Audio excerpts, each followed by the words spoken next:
Hello students, myself Neha Khadga. Welcome to my YouTube channels maths and more with Neha Khadga अपना smart study classes में। Students, आज हम real numbers की बात करने वाले क्लास टेंथ की और ये फर्स्ट टॉपिक है रियल नंबर्स। रियल नंबर्स के बारे में कुछ जान लेते हैं कि रियल नंबर के डिफिनेशंस क्या होते हैं। तो देखो, रियल नंबर के डिफिनेशंस जो होते हैं वो होते हैं real numbers are the union of both rational and irrational numbers. These numbers can be expressed on a number lines and these numbers can be both positive और negatives. तो देखिए, अभी हम बात कर लेते हैं। ये हमारा एक लाइन हुआ, इस लाइन पे हम पॉजिटिव और नेगेटिव्स दोनों नंबर्स ले लेते हैं। तो ये हो गया हमारा पॉजिटिव्स, ये हो गया हमारा पॉजिटिव्स, और ये जो है हमारा नंबर्स जाएगा इनफाइनाइट तक। ये हमारा है नेगेटिव, ये भी नंबर्स जाएगा हमारा इन्फिनिटिव तक, और ये है हमारा कौन सा, निगेटिव। ये हमारा हो गया ज़ीरो।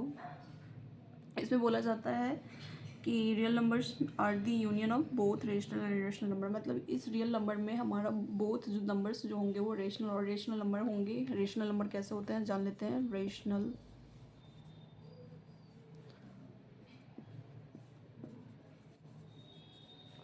और इरेशनल नंबर्स,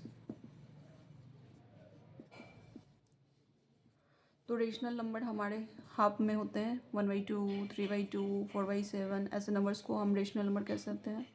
और इरेशनल नंबर जैसे √2, √3, √5। अब हम देखेंगे ये नंबर्स हमारी सिटिंग कहाँ पे करेंगे, तो इसी वाले में करेंगे, इसी नंबर्स में करेंगे। पर कैसे करेंगे तो देख लेते हैं एग्जांपल्स में।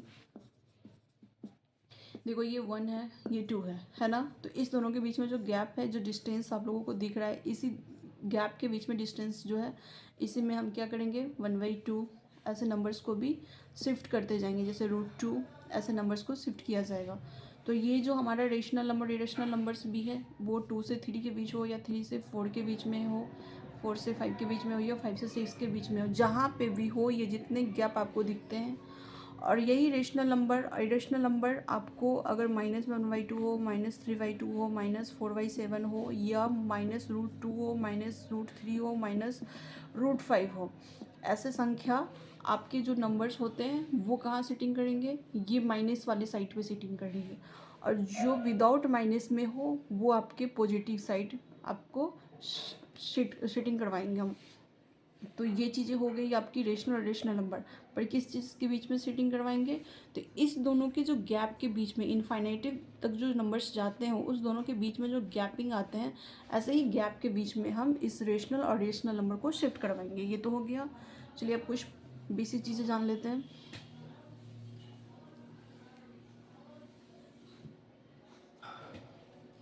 जैसे कि हमारे रियल नंबर, तो नंबर्स पहले हो, नंबर्स की बात कर लेते हैं। नंबर्स तो अब नंबर्स में आते हैं 2 टाइप्स ऑफ नंबर्स। एक होते हैं रियल और एक होते हैं इमेजिनरी।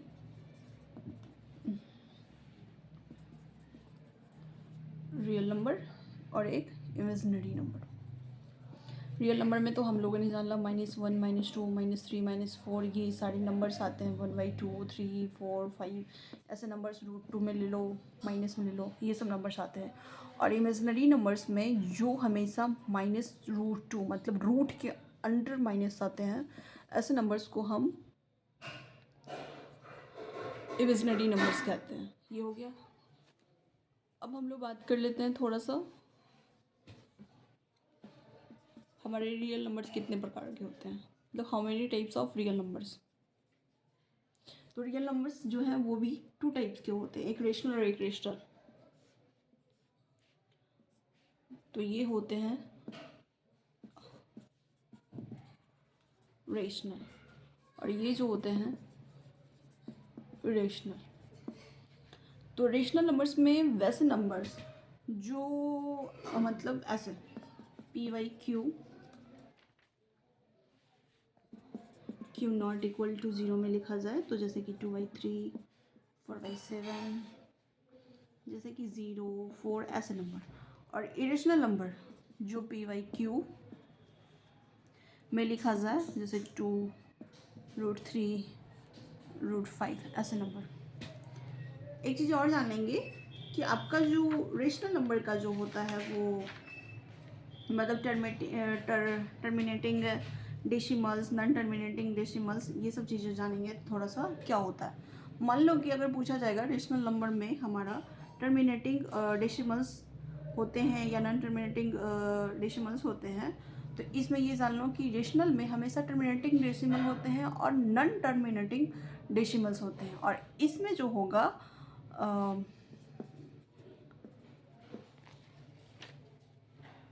नॉन टर्मिनेटिंग डेसिमल, एक टर्मिनेटिंग भी होगा और एक नॉन टर्मिनेटिंग भी होगा डेसिमल।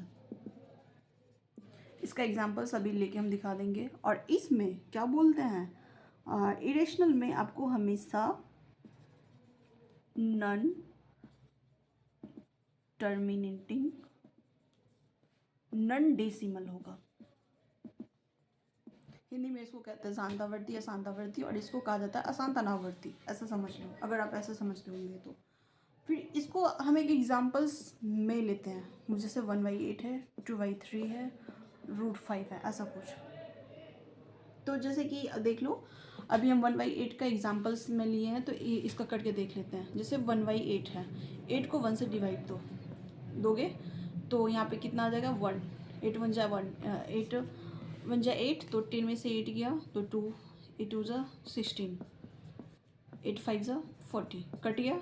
जब आपका यहाँ पर रिमाइंडर कुछ आ ही नहीं रहा हो और कॉटेंट मतलब कॉन्स्टेंट आता हो, तो इसको हम क्या कहेंगे, जो ये कट रहा हो और ये जो मतलब समझोगे रिमाइंडर कुछ आ ही नहीं रहा हो, तो उसको हम क्या कहेंगे, टर्मिनेटिंग कहेंगे, टर्मिनेटिंग डेसिमल कहेंगे। मतलब जिसमें रिमाइंडर कुछ भी ना आता हो उसको हम क्या कहेंगे, टर्मिनेटिंग डेसिमल कहेंगे। और नॉन टर्मिनेटिंग डेसिमल की बात की जा रही है तो इसका भी देख लेते हैं। जैसे कि 3 में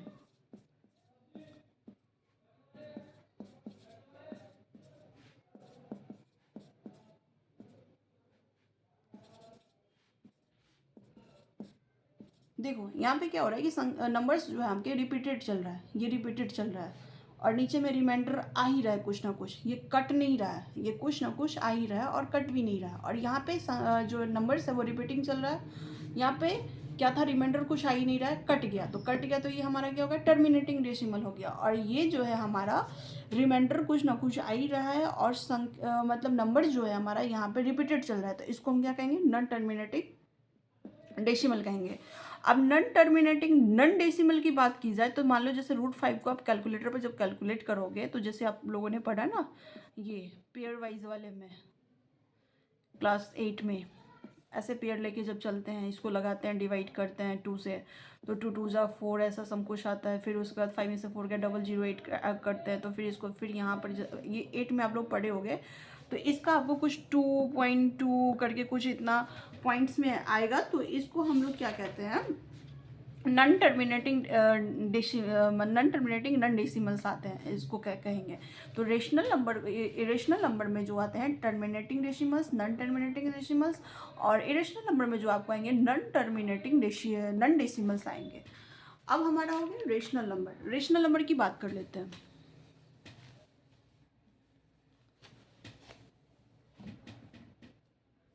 तो अगर आप लोगों से पूछा जाएगा कि रेशनल नंबर्स कितने टाइप्स के होते हैं, तो 2 टाइप्स ऑफ रेशनल नंबर्स, एक होते हैं हमारे फ्रैक्शन की बात कर लेते हैं, और एक हो जाता है हमारा इंटीगर।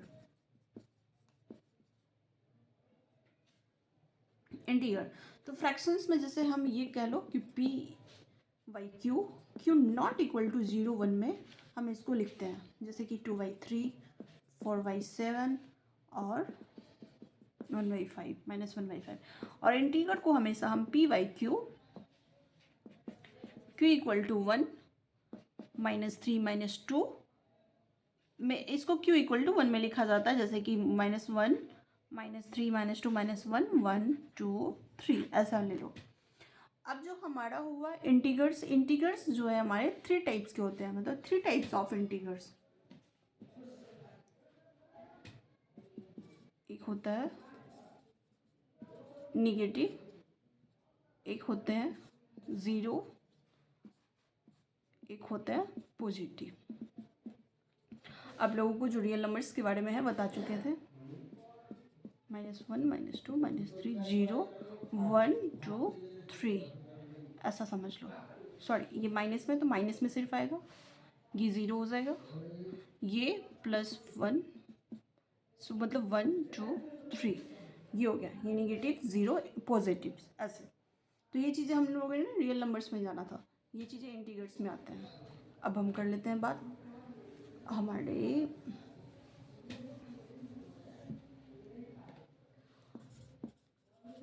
जीरो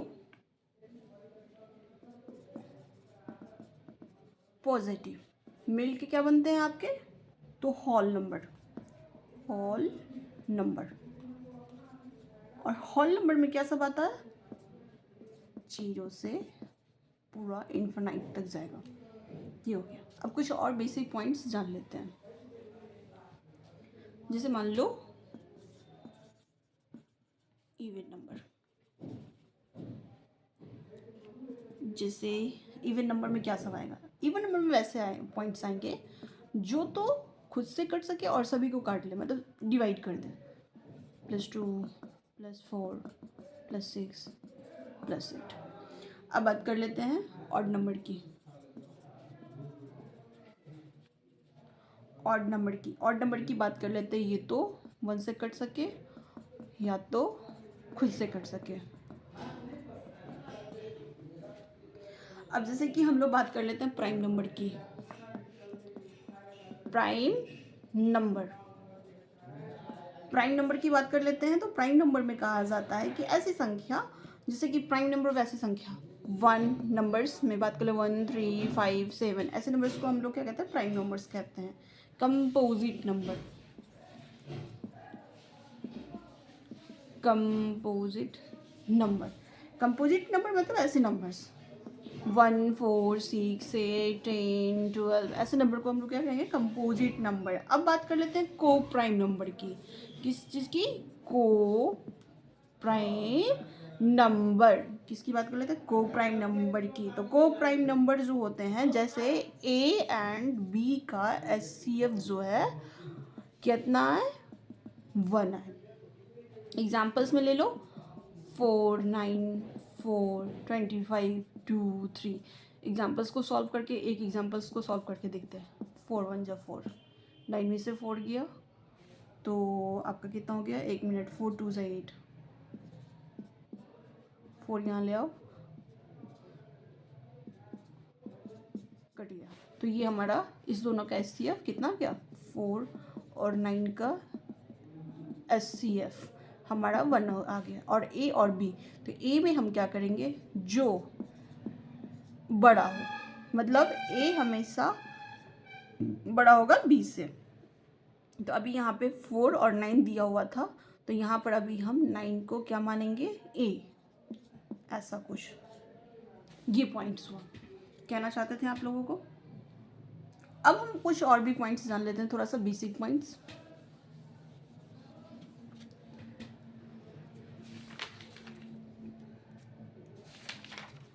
देखो बेसिक पॉइंट्स में ये कहा जाता है, Euclidean division lemma states that for the two positive integers a and b there are unique whole numbers q and r such that q a is equal to bq plus r, where 0 less than or equal r and less than equal b. In this lemma is called that quotient and r is called the their remainder.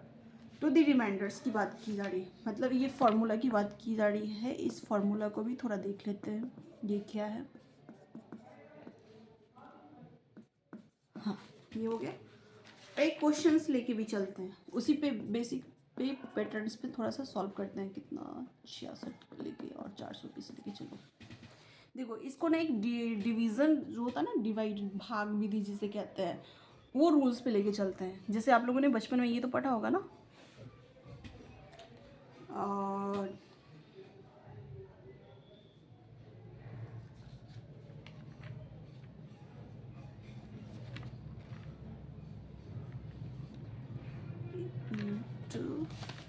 A B Q ऐसा are आता है, ये points आते हैं। तो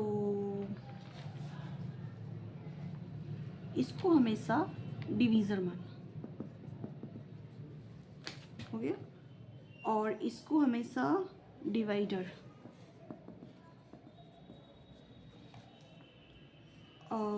मतलब numerator ऐसा भी कह लो, ये भी कहा जाता है।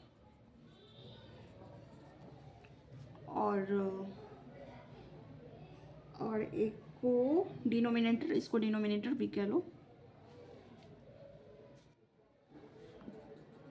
ये सब तो आप लोग बचपन में पढ़े ही होंगे। कोसेंट,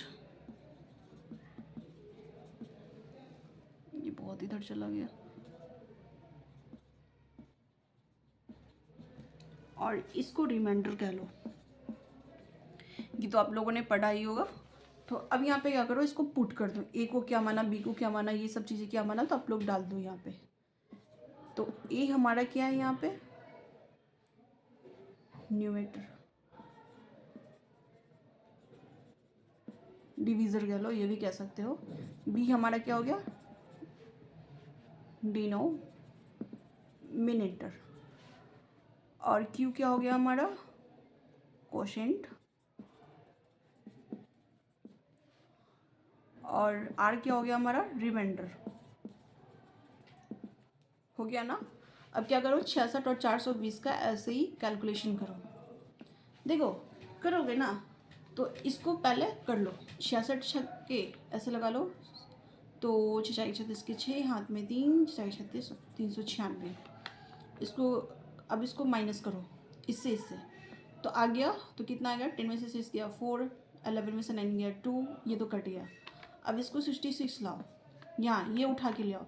एससीएफ में ये एक रूल होता है कि जब तक ये वाले पॉइंट्स आपका कम ना आए, इससे कम ना आए, तो आपको तब तक इसको बढ़ाना है। तो ये अभी कम आ गया, तो अब इसको एससीएफ वाले विधि में, इसको जो होता है रूल्स में, ये 24 आ गया। अब इसको यहाँ हम शिफ्ट कर देंगे, करने के बाद फिर हम क्या करेंगे, 2 टाइम्स लगाएंगे, 24 2 ज़ा तो 48, 16 में से 8 गया 8, 5 में से 4 गया 1। अब ये 24 को यहाँ ले आएंगे, अब 1 टाइम्स में लगाएंगे 18 को, तो ये लगाने के बाद कितना आ जाएगा आपका, 6 आ जाएगा। फिर यहाँ पे 18 आ जाएगा, 6 3 ज़ा 18, ये कट गया ना आपका, ये देख लो कट गया। तो अब क्या करो, जैसे इसको आप लोगों ने सेट कर रखा है फार्मूला पे, तो इसको यही चीज़ों को यहाँ बैठा दो, इसको बी माना आप लोगों ने, इसको ए माना, इसको क्यू माना और इसको आर माना। तो फार्मूला पे हमको इसको निकालने पे थोड़ा सही रहेगा बड़ा। तो अब ए किसको माने थे, तो ए हमने 420 को माना। कहा जाता है ना कि ए बड़ा होगा बी से, तो अभी हमारा 420 में और 66 में बड़ा कौन है, 420 है, तो इसको क्या मानेंगे, ए, और इसको मानेंगे बी। तो 420 कितना इक्वल टू बी, कितना है, 66 है, 66 है। फिर उसके बाद हम क्या करेंगे, क्यू हमारा कितना हो गया, क्यू हमारा 6 हो गया, और उसके बाद प्लस आर कितना हो गया, 24 हो गया, 24 हो गया। इतना तक तो हम लोग कर लिए। अब देखो फिर 66 और 24 में से आपका सबसे बड़ा पॉइंट्स कौन है, 66 है, तो 66 को ए मान लो, 24 को बी मान लो। उसके बाद आपका क्यू कितना आ रहा है, तो क्यू आपका 2 आ रहा है। फिर उसके बाद आपका रिमाइंडर कितना आ रहा है, 18 आ रहा है, तो 18 ले लो। फिर आप इस दोनों में देख लो बड़ा कौन है, तो बड़ा 24 है, 24 ले लेते हैं, 18 से करना है। तो फिर उसके बाद अब मेरा कितना आ रहा है, क्यू तो 1 आ रहा है। उसके बाद फिर क्या आ रहा है, 6 आ रहा है रिमाइंडर। फिर उसके बाद हम क्या करेंगे, इस दोनों में से बड़ा कौन है, 18 है, 18 हो गया। फिर उसके बाद हम देख लेंगे 18 के बाद 6, इसका डिवाइड कर रहे हैं तो कितना आ रहा है, 3 आ रहा है, और रिमाइंडर कितना आ रहा है, 0 आ रहा है। 0 जैसे ही आ गया हम इस चीज़ को रोक देंगे। तो अब हमसे बोला जा रहा है कि 66 और 420 का, मतलब 66 और 420 का हमको एचसीएफ कितना आ रहा है, 6 आ रहा है। 6 से लगा ना, 6 से ये कट चुका है ना, तो ये हमारा आंसर 6 हो गया, समझ गया। तो ये एक क्वेश्चन बेस्ड पे था। अब एक और चीज़ चलते हैं, देख लीजिए कि ये क्वेश्चन बेस्ड पे था। अब हम एक और रूल है इसका, फार्मूला, एक और फार्मूला पे ही चलता है। देखो अभी नॉर्मली 66 और 420 का हम ना एक एलसीएम टाइप्स में लेते हैं और एचसीएफ टाइप्स में। तो एचसीएफ तो आप लोग देख लिए कभी 6 कैसे निकाले हुए थे। तो अब ऐसे निकालो, 66 का ना क्या कर लो, ऐसे डिवाइड दो, 2 3 जा 6, 2 3 जा 6, 3 1 जा 3 1 जा 3, 11 से लगाओ, 11 11 1 जा 11। इसका कितना आ गया, 2 3 इंटू 11। और 420 का करना है तो 420 का कर लो, 2 2 जा 4 1 0, 2 से लगाओ 105। फिर उसके बाद आप यहाँ से क्या करो, 3 से लेके चलो, 3 3 जा 9 और 3 5 जा 15। फिर उसके बाद 7 से चलो, सॉरी 5 से चलते हैं, पहले छोटी छोटी से पॉइंट से चलते हैं। 5 7 जा 35 और 7 से 1। तो इसका कितना आ गया, ये 66 का था और ये 420 का है। कितना है, तो 2 इंटू 2 इंटू 3 इंटू 5 इंटू 7। अब देखो हम लोग को कह रहा है 66 और 420 का। अगर पूछा जा रहा है तो 66 का कितना आया, 2 इंटू 3 इंटू 11। 420 का कितना आया, तो 2 इंटू 2 इंटू 3 इंटू 5 इंटू 7, इतना आया। अब बोला जा रहा है 66 और 420 का एचसीएफ निकालो। तो एचसीएफ पूछ रहा है ना इसका, तो एक इजी वे में चलना है। देखो ऊपर में 2 है, हाँ है, ऊपर में 3 है, हाँ है, ले लिए।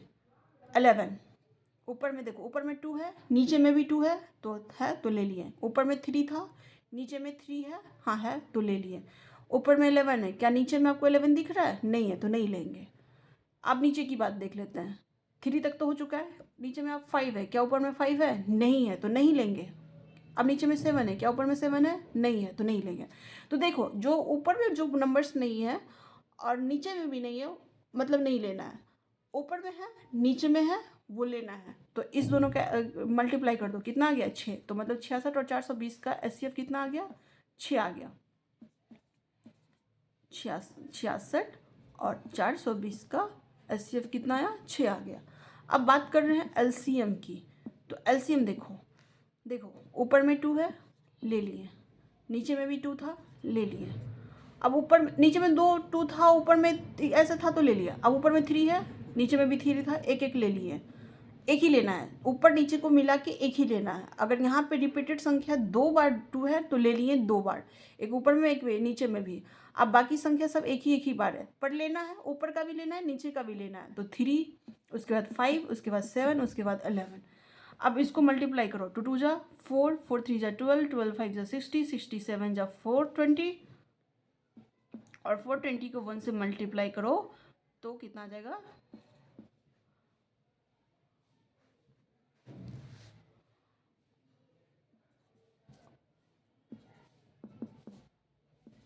24024। तो ये हो जाएगा 4620, 4620, इतना आया। तो ये पॉइंट्स हमको समझ में आ गया। अब ये पॉइंट्स ना, अब हम बुक्स के पैटर्न्स पे करते हैं सॉल्व। ये पॉइंट्स को एक मैथमेटिकल कैलकुलेशन बेस्ड पे करते हैं, इसका एक फार्मूला भी आता है। तो चलो फार्मूला पे देख लेते हैं। देखो फार्मूला दिया रहेगा तुमको ऐसा, एलसीएम मल्टीप्लाई एचसीएफ और first number plus second number. Okay, अब देखो ये ऐसे फॉर्मूला है। अब क्या करोगे, फर्स्ट नंबर तुम्हारा क्या दिया हुआ है 66, सेकेंड नंबर क्या दिया हुआ है 420, और हमको एचसीएफ निकल चुका था, कितना निकाले थे हम इस दोनों का एचसीएफ, तो 6 निकालना। क्या हमको एलसीएम निकालना है, एलसीएम निकालना है। एलसीएम निकालने के लिए अब हम क्या करेंगे, ये फार्मूला पुट कर देंगे। तो फार्मूला पुट करेंगे, तो फार्मूला पुट करने के लिए एलसीएम गुनी HCF, first number plus second number, हो गया। एलसीएम नहीं निकला है तो ऐसे ही रहने देंगे, 6 हो जाएगा। अब जो 6 एचसीएफ निकाले हुए थे अभी पहले, और आपका फर्स्ट नंबर हो गया 66 और क्या बोलते हैं ये 420, सॉरी ये प्लस में नहीं, ये भी मल्टीप्लाई में ही आएगा। तो 66 मल्टीप्लाई 420, अब क्या करेंगे, एलसीएम यहीं रहने देंगे और 66 गुने 420 मतलब मल्टीप्लाई में ये 6 को नीचे बैठा देंगे, 6 शिफ्ट हो जाएगा यहाँ से। शिफ्ट होने के बाद 6 को डिवाइड करो, 11 छक 66। अब एलसीएम निकल जाएगा 11 इंटू 420, ये आपका कितना आ गया 4620। उतना ही कैलकुलेट हो गया। एक था इजी वे में, ये था फॉर्मूला वे में। इसका फॉर्मूला था मेरे से मिस्टेक हो गया, LCM into HCF equal to first number into second number. तो इसी के लिए हम यहाँ पर फर्स्ट नंबर 66 है, सेकेंड नंबर 420 है, इसको ले लेंगे। एचसीएफ मेरा पहले निकला था 6 और एलसीएम मेरा व्हाट है निकालना है, तो एलसीएम गुने HCF equal to first number into second number. तो LCM into 6 equal to 66 into 420। LCM यहीं पे रह जाएगा, 6 यहाँ नीचे चला आएगा, शिफ्ट हो जाएगा। 66 इंटू 420, 6 को 66 से काट दो, कट गया 11 टाइम्स में। तो एलसीएम इक्वल टू 11 इंटू 420। उसके बाद एलसीएम हमारा जो है 4620 निकल गया। यही था कि बुक्स पैटर्न का। तो ये चीज़ें आज के लिए इतना ही इस सेशन में रखेंगे। इस पे फर्स्ट क्वेश्चंस एनसीईआरटी के सारे क्वेश्चंस मैं आप लोगों को सॉल्व करवाऊंगी खुद से, और क्या बोलते हैं एनसीईआरटी के सारे क्वेश्चंस को सॉल्व करवाएंगे इसी वीडियोस में यहीं पे। तो आप लोगों को लेसन 1.1 का सारा चीज़ें बता रखी हूँ मैं। इस पैटर्न पे जो क्वेश्चन सॉल्व होंगे वो एचसीएफ पे सॉल्व होंगे, ये सभी चीज़ें मैं बता रखी हूँ। और ख़ुद मैं आप लोगों के लिए इस पे क्वेश्चन भी सॉल्व करूँगी पूरा का पूरा, और वो आप लोग देख लेना। तो चलो आज के सेशंस में बस इतना ही, और आप लोग चैनल्स को सब्सक्राइब भी कर लो और फिर बेल आइकन को भी प्रेस कर लो कि मैं जितनी भी इम्पोर्टेंट वीडियोस और जितने भी एनसीईआरटीज़ के क्वेश्चन सॉल्व करूं वो आप लोगों को मिलते जाए, सारे क्वेश्चंस आंसर्स सब कुछ। तो आप लोग इसी के लिए ये सब चीज़ें करके रख लो और 2026 के लिए पढ़ाई स्टार्ट कर दो, 9th वाले स्टूडेंट्स स्पेशली। और आप लोग 95+ एक्यूरेट के लिए पढ़ो, इतना लेके चलो कि 95+ एक्यूरेट होना चाहिए मेरा। तो आज के सेशंस के लिए बस इतना ही।